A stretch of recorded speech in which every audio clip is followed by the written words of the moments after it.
Hi everybody, welcome to an amazing show. We got such an incredible thing lined up for you tonight. Thank you very much for joining us. Tonight we're doing a Grisly trail of Newcastle upon Tyne, but the top bit. Everybody does down by the quayside because there's 1,000 stories. Tonight we're doing the top end. There's still tons of stories slightly further up the road. That's for another day. Do you know who he is? That's the old man of the Tyne, for heaven's sake. One of the best sculptures anywhere, and it really is a super treat. Now, the god of the Tyne is supposed to protect seamen. He's supposed to protect anybody who goes to sea, sails in boats from the River Tyne. He is the god. But what's so special about this site here? Well, of course, it's the Civic Center, and across here, the site of one of the most gruesome stories ever, because just there you'll notice there's like a little lake area if you want to come across. A load of people come to Newcastle and they don't even know about him, and he's beautiful. And I've got something else to show you a little bit further down here. This area here, you'll notice that there's like a little lake, and it was beautifully designed, and the thought was at the time ducks and fish and office people be able to come out. And a girl that I fancy used to work here called Helen, and I almost stalked her. It's another way of just kept an eye open for her. I wouldn't admit that. When she worked here. But when they were digging this whole thing out, they found graves. Now, nothing spectacular about that, because let's face it, you can find graves pretty much anywhere. But Kenny, do you know what was here? What? Speak of the duck, and a duck appears. There you go. Hello, mate. Cue on time. There you go. That's perfect. So, but do you know what was here underground? I don't. No. Can you remember when we did an early Grisly trail? We were down beside Newcastle Cathedral, Right. and at the cathedral, along the side, there was a plague pit. Yes, yeah. There was a huge plague pit here with one of the best. This is a story that a film should have been made of. Now, at the time that the plague came through here, and it didn't kill numerically that many people, but it scared everybody witless. It's kind of like COVID in reverse. 2 or 3 people died and everybody freaked out, rather than like a large number of people lost their lives. Horrific. And they built a pit here. And the idea was, we'll burn 3 or 4 bodies, because you cannot bury them, because if you bury them, the plague stays in the soil, or so they thought, and anybody that's working on the land might release the plague, and off they go again, everybody dies. So they were super, super crazed about it. So what they did was, if anybody got a cough, if anybody got a boil, they'd think, bubo! And they'd get a hold of them and they'd chuck them in the pit and try and set fire to them. God. Now, some of these people were still alive when they did it. Now, at one point, 112 bodies were brought to the plague pit. Remember, that wasn't here, and it wasn't, wasn't a university, and it wasn't student buildings and all the things that have been here before. This was just a hole in the ground to the north of a dirty, dark, wooden, mainly, city. Remember, this is a time when people, for their toiletry habits, were sticking their bums out of the window and going in the street, or chucking buckets of gunge so that it'll run down. So, hey, this was the perfect place for the plague to kick in. However, they came across this one guy, and this fella was a big, strapping, heavy-set lad, big and strong, and he had lumps all over his body. What were the lumps? I have no idea, neither did they, but the first thing they said was plague. He's got the plague. So they smacked him, knocked him out, thought they'd killed him, stuck him on the cart with the bring out your dead, ringing the bell thing, because all that was going on at the time, and they brought his body up here, hide him in the plague pit. He was still alive. Now, by the time he woke up, because if you're unconscious, you cannot wake up, he's under bodies. And there's people outside with masks on, And you know the plague doctor's mask with the pointy beak, and they're shoveling stuff in. So what this guy did, because he was so big, he managed to pull himself to the side. Now, this is not exactly where the plague pit is. It was right the way across there, probably covering where the flower beds are behind me. But he tucked himself into the side. His idea was that when they put soil on it, he would work his way to the edge and try and get as high up as he can and create a little protective bubble with air in it, so that when he wanted to, he could poke his arm through and get some more air. And he created the equivalent of a human bomb shelter in the edge. Now, the thing is, he couldn't show himself, because if he did, people would have beat him to death and hide him straight back in. Now, he started, well, how would you survive? Well, you're going to be a cannibal, aren't you? You had to be. He waited till the flesh of the other bodies started to decay to a degree he could just peel it and put his hand inside and eat hearts and lungs and liver. And of course, the lower body cavity fills up with liquid, with everything rotting. So he drank that, and he drank blood, and he sucked on plague sores and whatever else the hell was down there.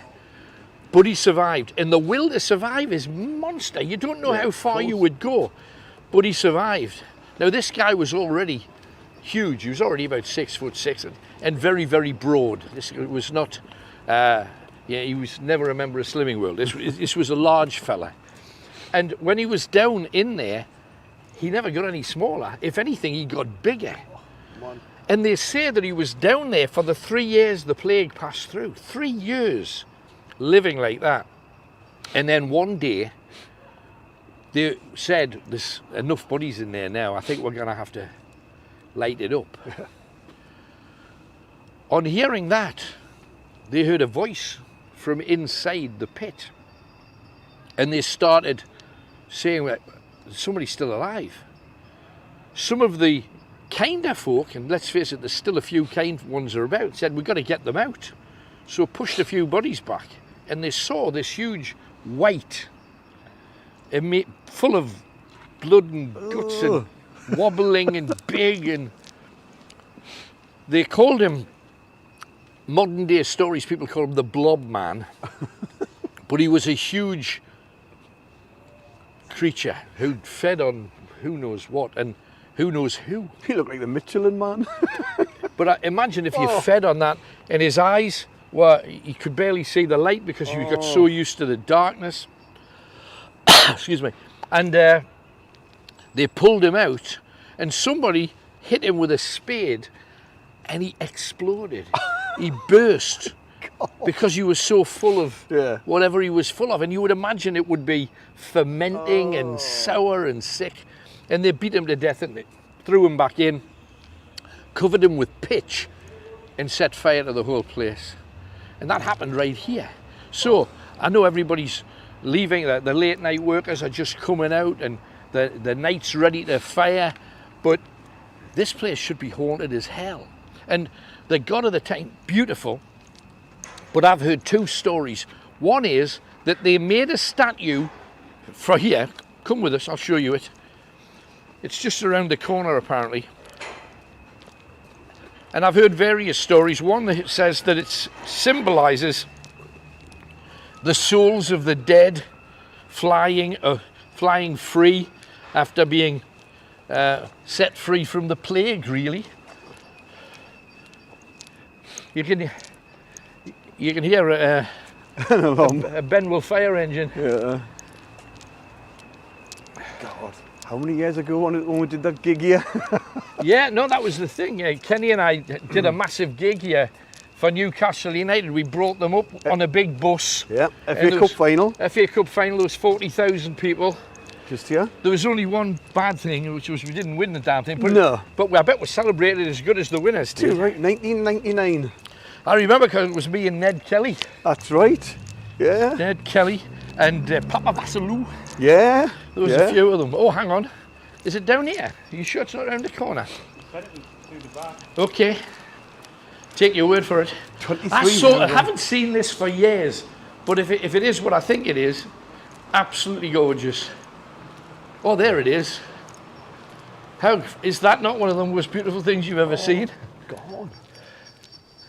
Should have water in it.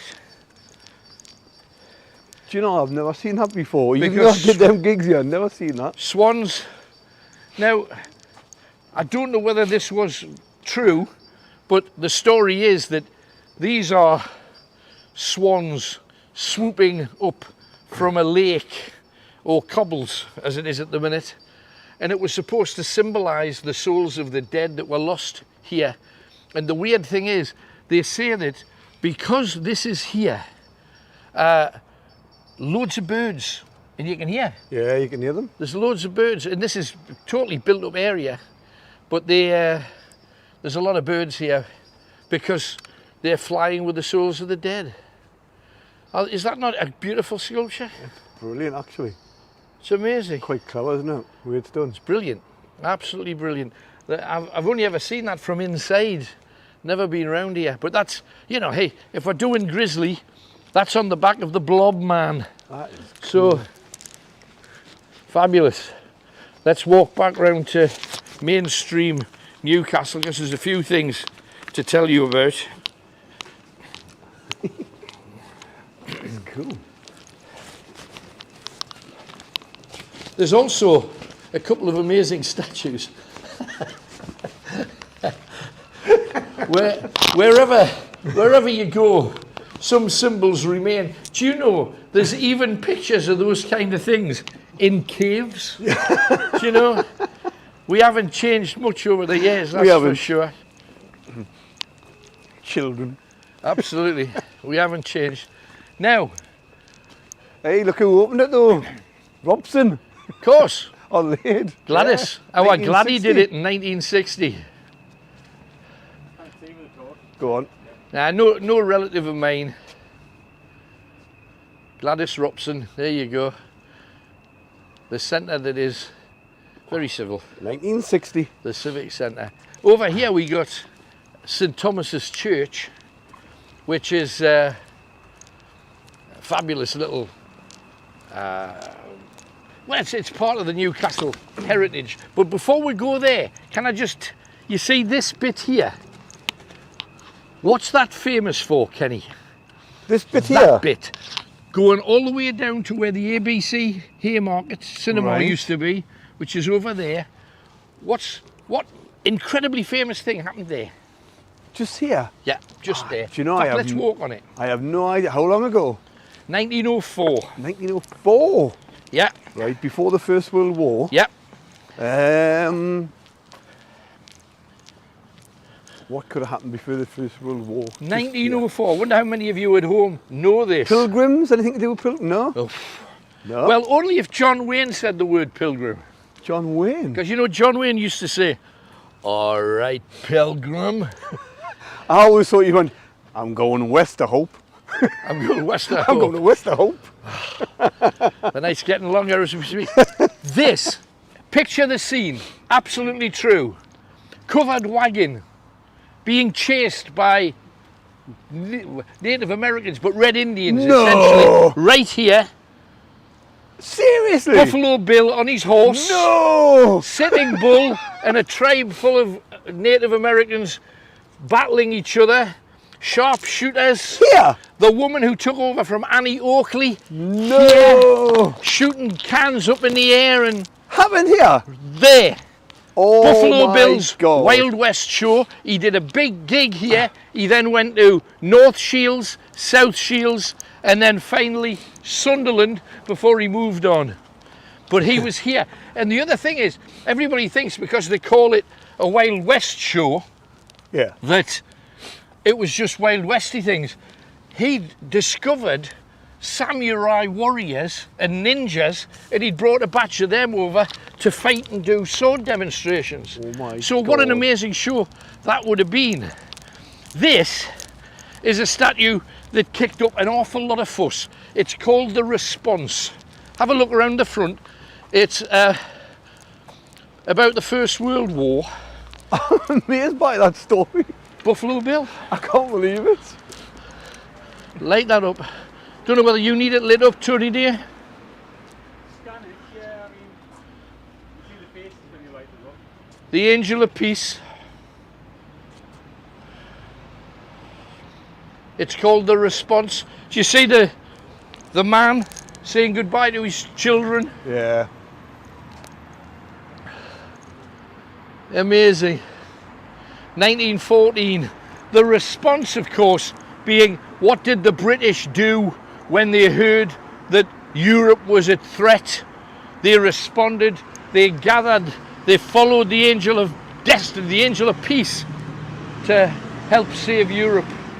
And they left little lads behind. And it was a bloody slaughter, the whole thing. But this is one of the best war memorials in Britain.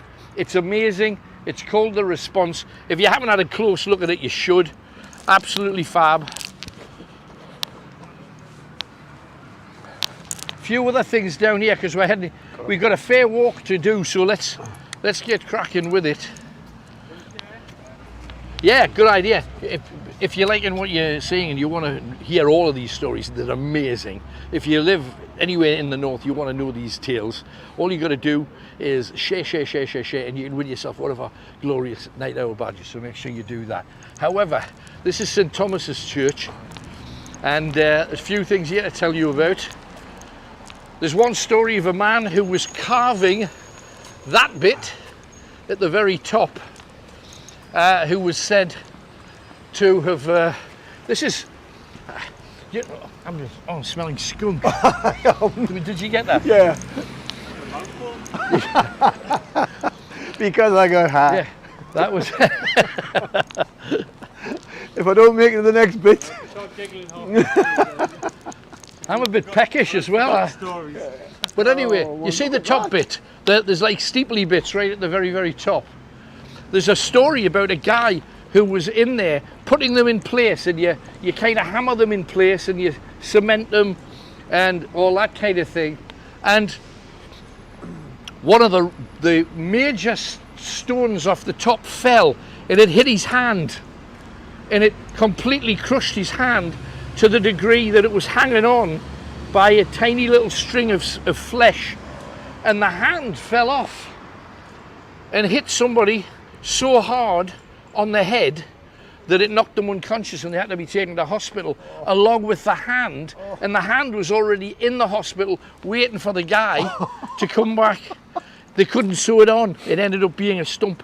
But this is St Thomas's. If you look over there, Tony, if you would care to go over and film that, it's a beautiful statue. Kenny, if you could go and light it up.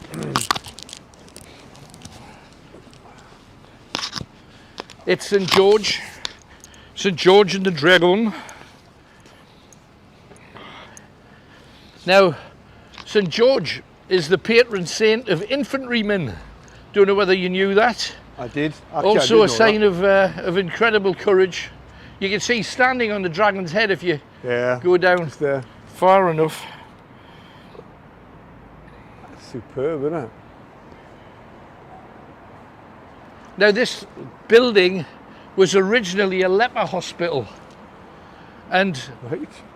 there's leper graves all over here. You know, we've got plague pit there, Yeah. leper graves along here, and this, there's a road that goes along Barras Bridge. Kenny, Yeah. you must have heard of. Yeah. You know what a barra is? I don't. A barra is a funeral mound. Right. Right. Barras, Yeah. so Barras, it's Barras. Yeah. Barras Bridge Right. is all of the The funeral mounds.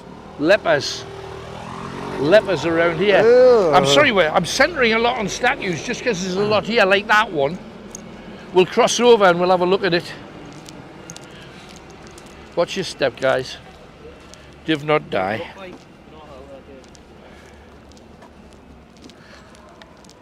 There you go. Do you know, we pass by these every day and we probably have got no idea what they mean or Most what they're people for. have no clue at all. Now, what war do you think that's representative of? It's the Angel of Peace again. Right. What war? It's not the Second World War. Because everybody thinks it's the First World War. It's the Boer War. Boer War, huh? It's actually the Boer War Memorial. We for years used to call it the Dirty Angel. But Kenny, if you can light up the lower things, then it's an amazing statue. Steadfast in life, valiant in death. Amazing. But the statue's beautiful. But it's to commemorate those people who fought in the Boer War, which is kind of one of the forgotten wars, really. Of course it is. Also, why is this street called what it is, Ken? This street here? What's it called? I don't even know what the street's called. Give over. It's Percy Street. Percy Street, of course it is. Why? Well, it must be after Percy, Lord Percy or something like that. An old Percy. Kenny, we have an old Percy, but it's not named after that. However, it's named after the Percy family from Newcastle, Right. who owned this whole street. The entire street belonged to the Percy family. Now, we're going to build up a bit of head of steam because we've got a lot to do. People from Alnwick Yeah. owned this street. Yes, they owned the entire street, and they used it for bringing their cattle and their livestock to and fro to the cattle market. Around here is also the horse market. Right, yeah. So people used to bring horses in here and trade them. So there's a story really on every corner. Newcastle University Uni there. is just around there. I'm not sure which side of the road we should be on, but I'm suggesting probably Across from where it's quieter. Not get run over. probably this one. This is George Place, I know that. George Place. Yeah. It is indeed. Now, there's a story of mugging and stuff from up here, but mugging in Victorian times. Because back in the day, a lot of these modern buildings weren't there. Instead, you had it was essentially, this was the end of town. Right. You know, everybody lived there. Yeah. So anybody that went outside of town was fair game to be left on and robbed. Yeah.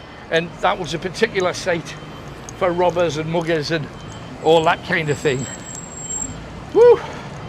We're going to be hitting it quite hard. So if you want to follow our trail, and obviously once you've seen this, you'll have a better idea of where you're going.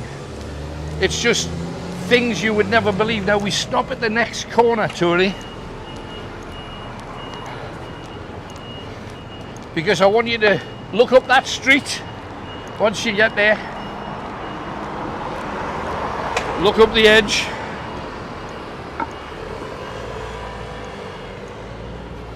Right, just stop here for a second. For some reason, St James's lights are on. Wonder why.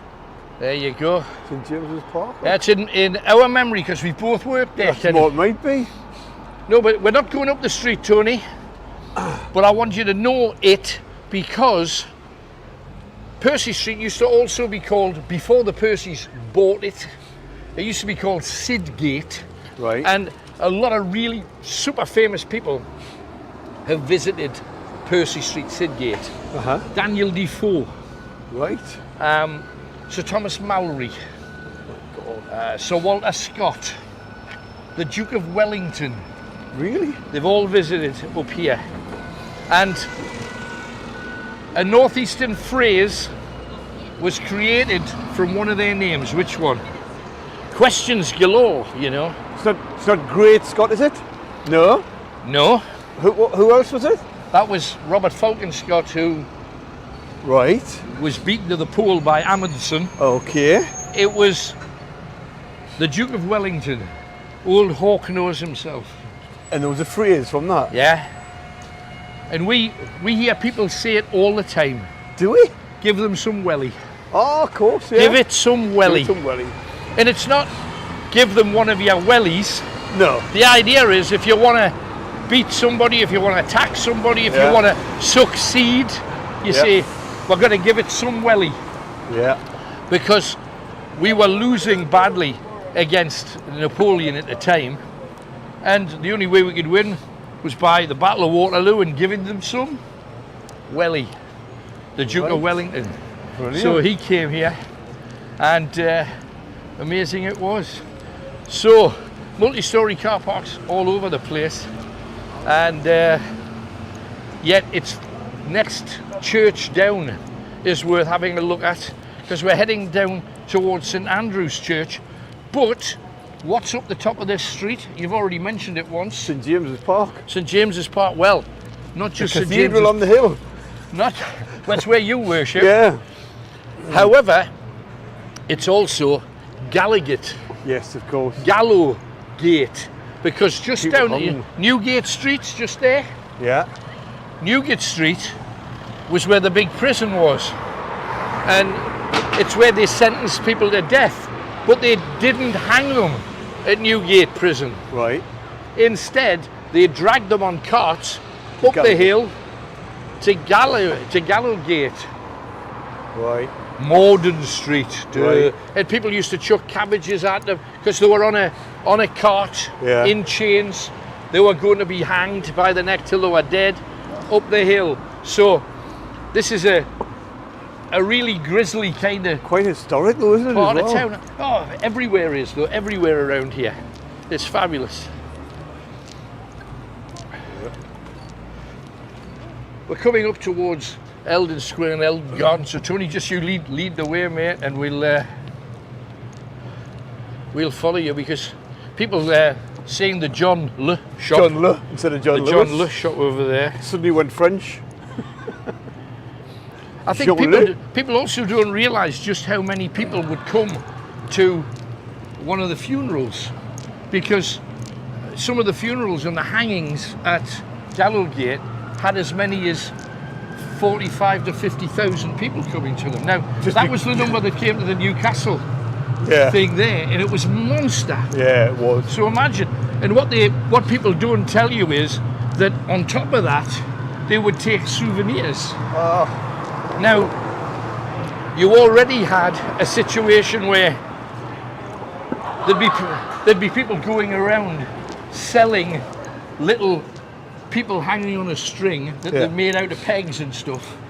So you go and you want to buy a souvenir of, remember when we went to that hanging at John Thompson? oh. What's this going for? What's this going to be? So there we go. What's it going to be? It's a show down called. So that's topper. Is that how you're recording? Absolutely. I think we got our first edit. He's a super. Oh man. We were always going to get one. And Oh, in yeah. fairness. Best go along with it. Happy days. Lee's Lane heads up the same place, and from Newgate Street, of course, you get people flocking up, people dragging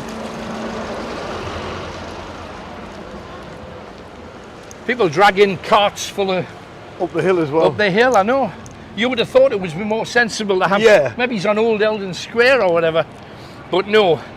We're going to one church here, and then we're cutting along that way, because there's some incredible stories in that direction. So, I don't know how many tales you haven't heard yet of Newcastle. I don't know how many of them maybe you'd read up on, because I know a lot of you are particularly wise when it comes to all ghost things. Once again, you know the Percy influence of the castle. You see, there's Percy House. And the Percy Arms further Percy along. Arms, absolutely. The impact that owning most of the land hereabouts shows itself in all directions.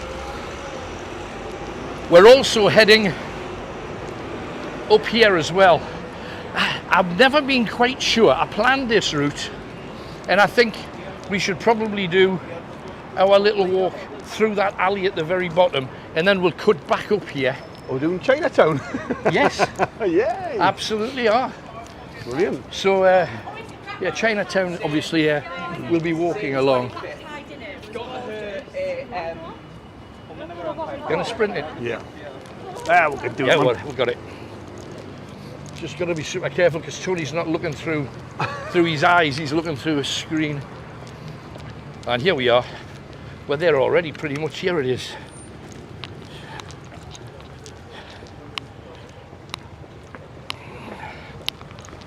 Right. You know, when you split down the names of places, it makes sense, doesn't it? Like Newgate. See this fire escape? Oh, right, yeah. There was a fire here in 1882, and a man ran up the fire escape, That one. Yeah. and when he got to the top, a person on fire ran into his arms. They both started burning and fell. The man who was burning, when he landed on the ground on top of the fireman, Yeah. put the fire out. Right. So the guy who was on fire was saved by just a random citizen who went up there to try and save them.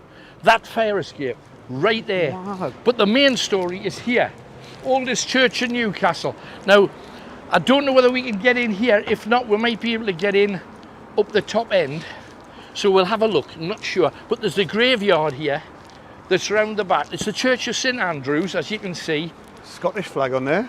Well, obviously he's the patron St Andrew, saint. of course. Um, And the Church of England. yes, but it's the oldest church in this town, as it quite rightly says. Brilliant. So we dropped something there. Ah, that was just a... Just a bit of can, right? Now, have a look at it, because on the walls here, there are cannonball imprints you've got to find. There's 6 on the church in various places, because this place was shelled during the English Civil War, when it was fighting for King Charles I, and Oliver Cromwell's men fired cannonballs into it. There's definitely 2 on the tower at the back, so we're going to walk our way around.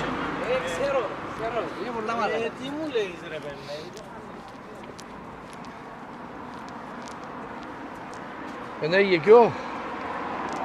Mad. I think maybe the only way you can get in is during the day when it's open. I don't know where.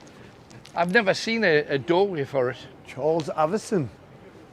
There you go. Yes, Charles Avison, Is that his who it name is? was. He was a composer. Did Yeah, it that's say what's that? got, yeah. Something here on the side. His ghost is the one that walks here. There, he's, look. he's buried here. Not your light. Blocks it out. He was buried under the porch here. Oh, it says so. Robson. It is, hello mate, you're right. I recognise you. I listen to your voice Wait. every night on the radio. Good man, well nice to see you, thank you very much. Your voice. I didn't Good. recognise you. Well, it's good you did, thank you very much indeed. Are you Bless you. Are you We're doing doing a it. ghost hunt or what? Well, we're in the middle of one, man, so I see you on YouTube and all well, that. good man. Thanks again. God, I'm mate. Take it easy. What a coincidence. I tell you, what can I say? So, 1770, he was buried in one of the porches, the nave porch, which is, I think, this one here. So, his body's in there, Right. but he's supposed to be walking around and about this place. So, he's quite likely in there now, wondering what we're doing here and probably wishing that we'd leave them alone, leave them in peace. But we're heading up here. 11 sightings of Avison in the last 2 years. 11 sightings, so there's still something going on. Now the bit that we're coming to up here, I still don't know how you get to it. Do you know what I mean? We'll find a way. I mean, usually nothing stops us. Fences, we vault in a single bound. Including electric ones. Isn't that right, Tony? That somebody forgot to tell you. Yeah. That's just not By fair. the way, it's an electric one. Bit late. Mine's still light up in the dark. I don't know about yours. Don't need to put the light on when I go to the loo in the middle of the night. So we're coming up to a place here that, you know, we're dropping names by the score. Henry VIII, Yeah. he was never here, right? So don't think he was. However, this street here was always a cross between Irish and Chinese, even as far back as the middle 1800s. Right. And a lot of the Chinese sailors used to come, and they did an awful lot of trade here. We're not going up the street. Yeah. It's still Irish and Chinese, isn't it? Chinese and Rosie's Bar and the Irish Centre. Chinatown, it's a different scene. There are people there who are so obscene, if you know what I mean. They're living the dream in Chinatown, where everything must come down. There you go. Like it. It's not a rap. Right. It's Thin Lizzy, actually. Yeah. But anyway, it's up here we want to be. Fabulous story. Now, if you go along there, you come to the Tyne Theatre and Opera House, you come to the Big Needle, and you can get sweet and sour chicken balls pretty much anywhere. Chinatown, fabulous, love it. Rosie's Bar. Yeah. Can you remember me telling you a story about a woman who was raped and killed along the city wall? When we're down there doing When we're theatre, down there doing the last one? Yeah. They had a drink in Rosie's Bar first. Right. It wasn't called Rosie's Bar at the time, it was an Irish bar. Right. But they were in there when it was a tavern. Obviously still a massive Irish Tiny influence in all Irish directions, but it's up here. Disco party bar along there. I heard the DJ's not very good though. I heard he was brilliant. Alright. We'll agree to differ. Fantastic. Chinatown. And this is the old Newcastle city wall that we're walking up now. And look at it. It's amazing. We call this area Blackfriars because it's the area of the Blackfriars. And that is the Ever Tower. Yeah. Are we going down? Why not? I think we should. Watch your step if you're going to take a leap. Careful, toe. Yeah, there is the Ever Tower. And behind you, one of the little gate sites. Remains of the late 13th century Ever Tower, named after the family, the Evers, who helped build it. Carriage men. It was demolished in 1908. But the Ever Tower was used as a prison for a while, a holding cell where they would bring them up the hill Oh, right. from Newgate Prison. They'd hold them in the Ever Tower through that gate, Tony. There might be somebody, it might be the soul of somebody waiting there for you to... Just a bin. Just a bin. Just a bin. Where However, you been? oh dear. Never gets old, does it? Does it? Right, so the Ever Tower, yes, 13th century, 1200s. 1200s we're talking about, and 1297, right? What happened in 1297? Any 1297. I keep asking the hardest questions. It was Yeah. the dissolution of the monasteries. I knew that. King Henry VIII decided, you know, he couldn't get a divorce, Right. so because the Pope wouldn't let him. So he says, stuff you, I'm going to create my own church, and that's how the Church of England was born. Right. We'll have my own church that'll let me divorce as often as I can. And this whole area here, this part of the wall, leads down to Blackfriars, which is Yeah, the the place far at the end. end, if you want to light it up, Kenny. Just down there. Just where the castle wall juts out. Just there. It became the home of the friars, and a lot of religious people. Right. Now, focus on the bridge. There's a bridge over. You see it? Just there, yeah. Well, there's a. What's that? That's where, sadly, somebody who's got nowhere to live lives, and you wouldn't want to swap our You would. lucky lives with them. See, there's a bridge across it. Yeah. Right. The story of the dissolution. We'll stop here, Tony, because we could walk on and we'll end up going back in a huge circle. I'm ready to go there. The Blackfriars area.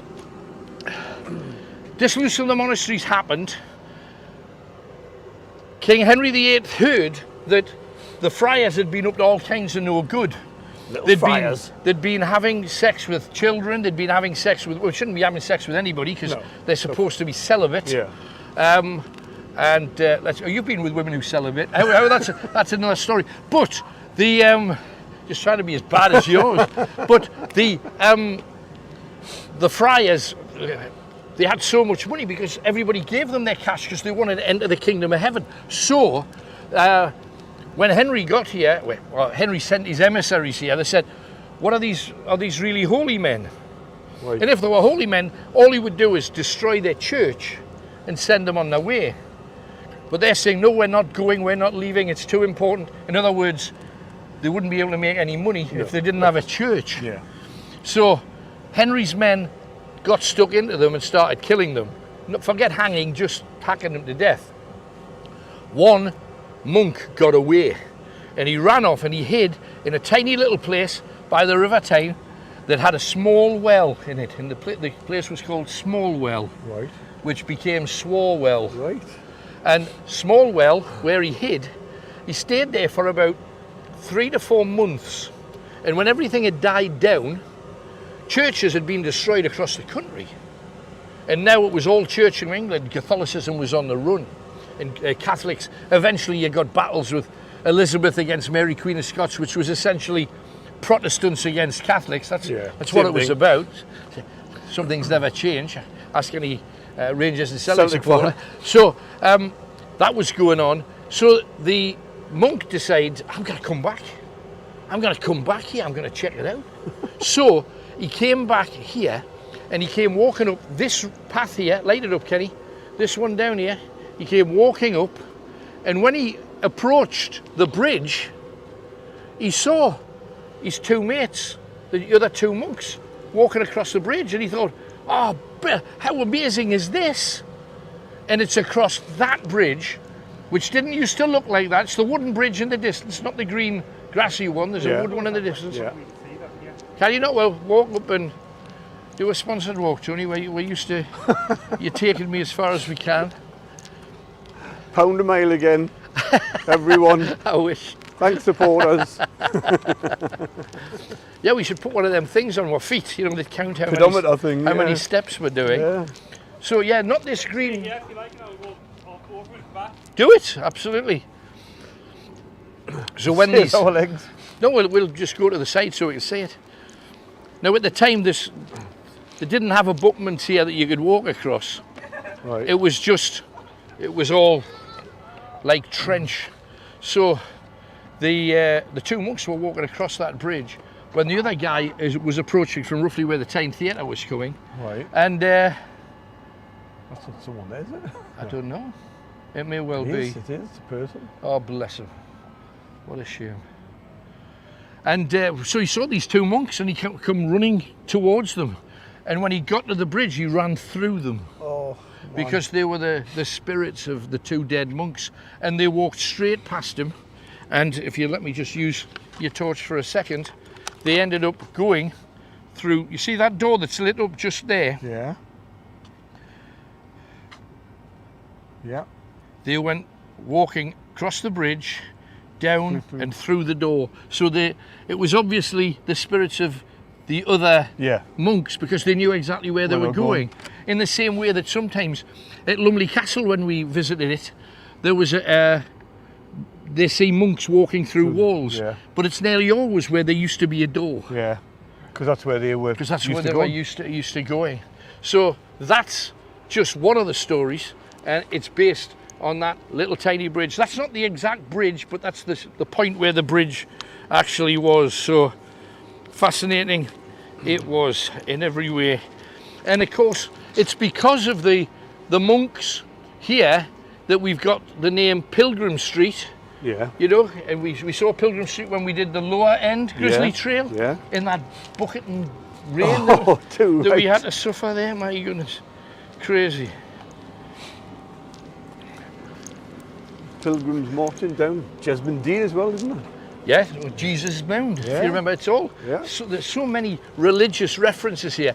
But if we head down, our next port of call, you mentioned the Mayfair, which is a fab new venue, and on top of them, it's not like the Mayfair, the one that I used to attend, but it's a very cool eatery and bar now, and disco and dance floor. DJ is good on a Sunday. Well, no, it's a cool place, all the same. But down the bottom, it's on the corner, but there's a little alley that runs down. Yeah. Runs past it. You must have gone down there a few times in your I've been life. through that alley. Can you remember the name of the nightclub that used to be down there? Oh, down here? Down, you know where the Mayfair is? You go up and past where the old Mayfair used to be. Dolce Vita? The Dolce Vita. Dolce Vita, I went there many a time. Now the Dolce Vita, there is a link to a ghost story at the Dolce from the Black Friars here. Because,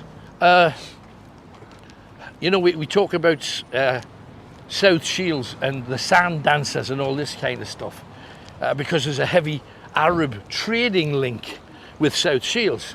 And I'm so proud because everywhere you go there's a link with a different part of the world, which is why people in the northeast can't be stupid enough to be racist anymore, because we're surrounded by incredible links with abroad. Like this was the Chinese and Irish quarter, essentially. Yeah. For over 100 years. Watch your back, Tony. You may die. Didn't the Cray twins come to the Dolce Vita? Yes. So, you know, the Cray twins coming from London, who everyone's heard of.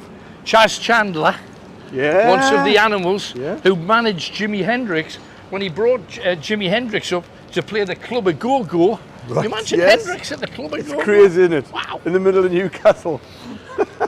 Then he went to the Dulce, Yeah. apparently, Amazing, isn't it? looking for women, I have no doubt. Or maybe he took his lady wife, I don't Who know. knows? Not going to cast aspersions. But just the Dulce had a reputation for being a place where men went to meet women and women went I used to go there regularly. to meet. Yeah, but you've got a contraceptive face, Kenny. My first ever club, that. Dolce But the Vita. Dulce Vita, I said it had a link back to the Blackfriars area, and it's because a Muslim imam was put on shore by a ship that had picked him up in Morocco, Right. and obviously a Muslim priest. So nobody knew what to do with him. I mean, there would be a degree, a level of racism back then. I would hope it wasn't too bad for this guy because he liked it so much he chose to stay in Newcastle. Right. But he didn't have anywhere to live. So they said, well, why don't you go up to Blackfriars? That's where all the holy men go. Yeah. Now, this was at a time when, before King Henry dissolved all of the monasteries, so there was still somewhere for them to live. This guy was called Yusuf, Right. Joseph, but Yusuf, the Arab yeah. equivalent, Yusuf. And I think we can probably stop here, Tony. The split screen here. Split times up before you tell the story. Oh, that's a good story. Okay, good. If you want, hey, we've barely scratched the surface, and we're heading to the Bigg Market, we're heading to Gray's Monument, we're heading to Windows Arcade, so many stories, all incredible. How do they join us? Yes, I can use that mic. Yeah, of course. There you go. If you're on Facebook, just hit the link in the comments of the video, and then part 2 will be available. And if you're on YouTube, just join the channel, and all the part 2s are there for you tonight. Fantastic. Make sure you do, and we'll join you on the other side. Thanks a lot, guys. All the best. There's a little tuk-tuk thing in there, look. Great, nice restaurant, that. I've not been in. Oh, I've been, it's lovely, the food. haven't been Quite in. spicy, mind. Oh, that's all You right. would love it.